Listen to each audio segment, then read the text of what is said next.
Ya, di sini saya akan melakukan yang namanya pemeriksaan Glasgow Coma Scale atau biasa kita kenal GCS. Nah, cara melakukannya itu nanti kita akan melakukan penilaian pada 3 kriteria, yaitu pada e-respon atau respon mata, kemudian yang kedua itu pada respon verbal, dan yang ketiga itu pada respon motorik. Nah, dan sebelum kita melakukannya, kita minta pasien untuk berbaring terlebih dahulu ya.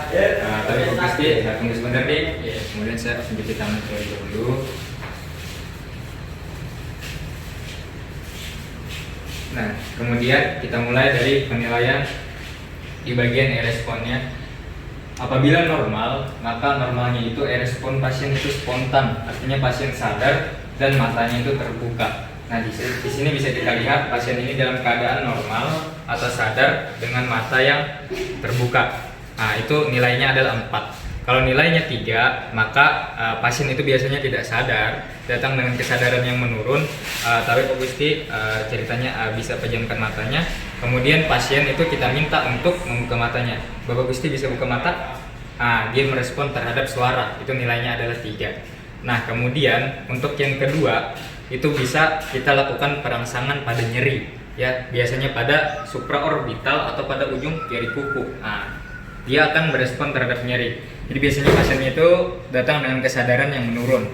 Nah, kita tekan pada ujung kuku, ya kita lihat apakah matanya terbuka atau tidak. Nah, kalau matanya terbuka itu maka nilainya 2, artinya dia berespon terhadap nyeri. Nah, apabila nilainya 1, apabila kita berikan rangsangan nyeri, ya baik pada kuku maupun supraorbital di sini, ya maka pasien itu tetap tidak bisa membuka mata. Nah, itu nilainya 1. Kemudian yang kedua, kita melakukan penilaian pada bagian verbal. Nah, caranya kita lihat orientasinya, orientasi pasien, ya apakah dia terjadi disorientasi atau tidak. Nah, apakah normal ya. Bapak Gusti sekarang ada di mana? Di rumah sakit. Di rumah sakit. Sekarang hari apa? Hari Rabu. Hari Rabu, bulan apa? Agustus. Ya, tahun berapa sekarang? 2020. 2020. Nah, kita lihat bahwa pasien ini itu verbal, secara verbal dia sadar, kesadarannya penuh, artinya dia bisa berorientasi terhadap waktu, tempat, dan kondisi di sekitarnya. Itu nilainya adalah 5. Nah, kalau nilainya 4, itu maka kita lihat ya apakah pasien itu sewaktu kita berikan pertanyaan dia tampak bingung atau confused biasa kita bilang. Nah, misalkan saya tanyakan di sini pasien itu masih bisa menjawab, Bapak Gusti sekarang ada di mana? Di rumah sakit. Rumah sakit, dia masih bisa menjawab di rumah sakit. Toh kita bisa juga tanyakan kapan dia masuk opname, cuman terhadap waktu dan tempat dia tidak bisa.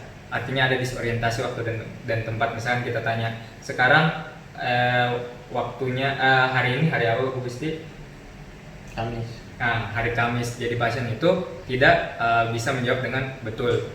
Itu terjadi disorientasi, itu nilainya adalah 4. Nah, kalau nilainya itu adalah 3, nah maka pasien itu hanya bisa merespon ya, mengeluarkan kalimat-kalimat, cuma kalimat-kalimatnya itu tidak jelas, artinya tidak saling berhubungan, itu nilainya adalah 4. Kalau itu nilainya 3, maka pasien ini itu hanya bisa mengeluarkan kata-kata dan sulit sekali dalam merangkai kalimat, dan kata-katanya itu pun sama, yaitu tidak jelas, itu nilainya 3. Kalau nilainya 2, maka pasien ini itu hanya bisa mengerang, mengeluarkan suara mengerang karena dia tidak bisa mengeluarkan kata-kata. Nah, kalau nilainya 1, pasien sama sekali tidak bisa merespon secara verbal. Kemudian kita ke bagian motorik, ya kita ada 6 nilai di motorik. Yang pertama kita bisa nilai 6 itu Bapak Gusti bisa angkat tangannya.